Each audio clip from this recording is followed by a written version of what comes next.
I'm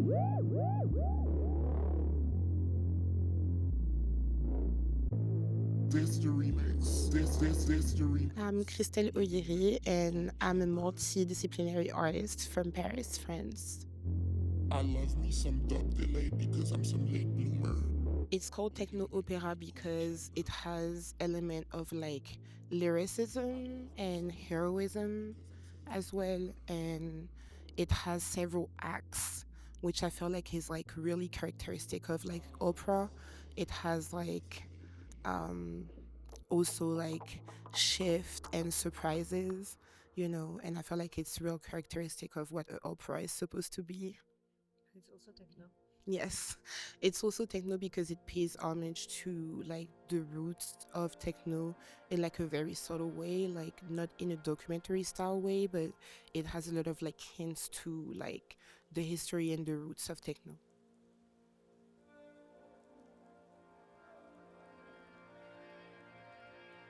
This work has been made possible also by BMW Art Club and the Future of Art, and the production is kind of like a co-production between Zachęty National Gallery and BMW Art Club.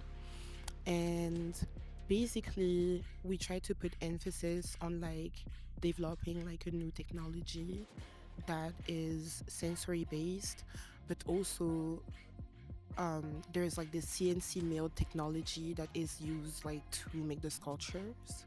How it works is that basically this whole body of work is a sequence.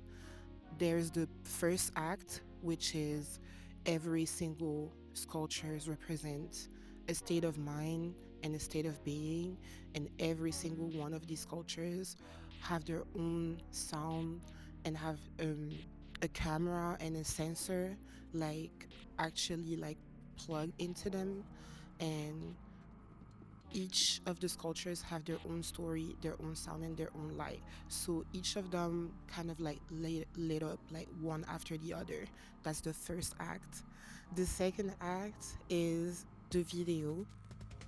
Like it kind of like goes into my mind, and like it's kind of like a introspective travel into my tribulation as like a DJ of today, which means like kind of like struggling with being visible, being on social media, marketing yourself, also being a woman DJ, which I feel is completely different from being a male DJ, because like your desirability and how you fit into a certain body standard has like kind of like replaced like being skillful and being like and paying homage to your forefathers and your foremothers.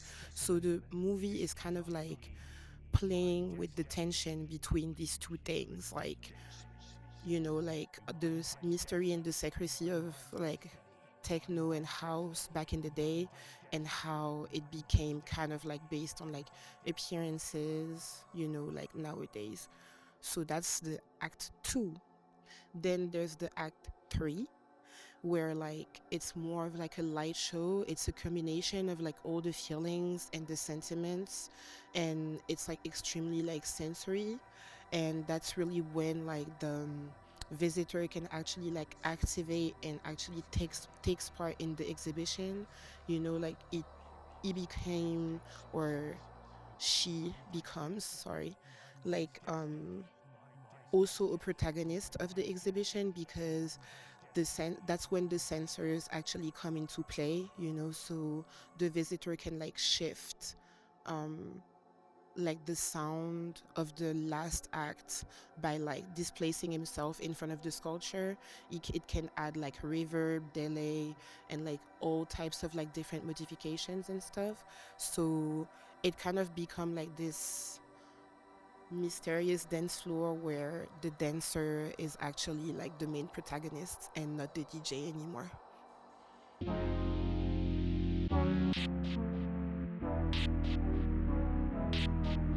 I feel like in the context of like a dance floor, like in a club, like I do feel like it's highly spiritual as well, because there's you're not like really trying to like perform for an audience, like like a professional dancer, let's say.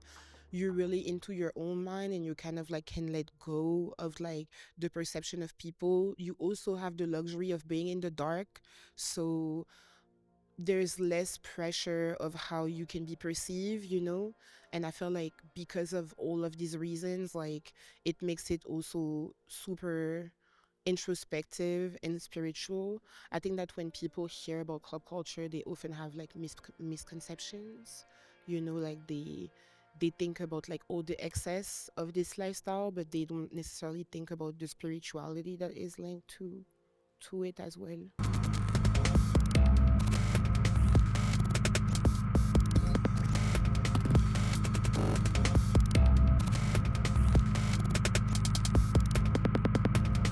I'm also a product of my environment, and that like I grew up in the 2000s and in the late 90s and stuff, and I feel like that's when kind of like rap like reached its peak. I feel like for me, like rap is about kind of like um it's about asserting yourself, and also like having your own self mythology. It's like like all the really really good rapper have a very strong self mythology. They know how to kind of like create their own myth and their own story, and everybody buys into it, like I think that's what like rap brought me. As far as like techno and house, I feel like techno more importantly like brought abstraction, the capacity to like kind of like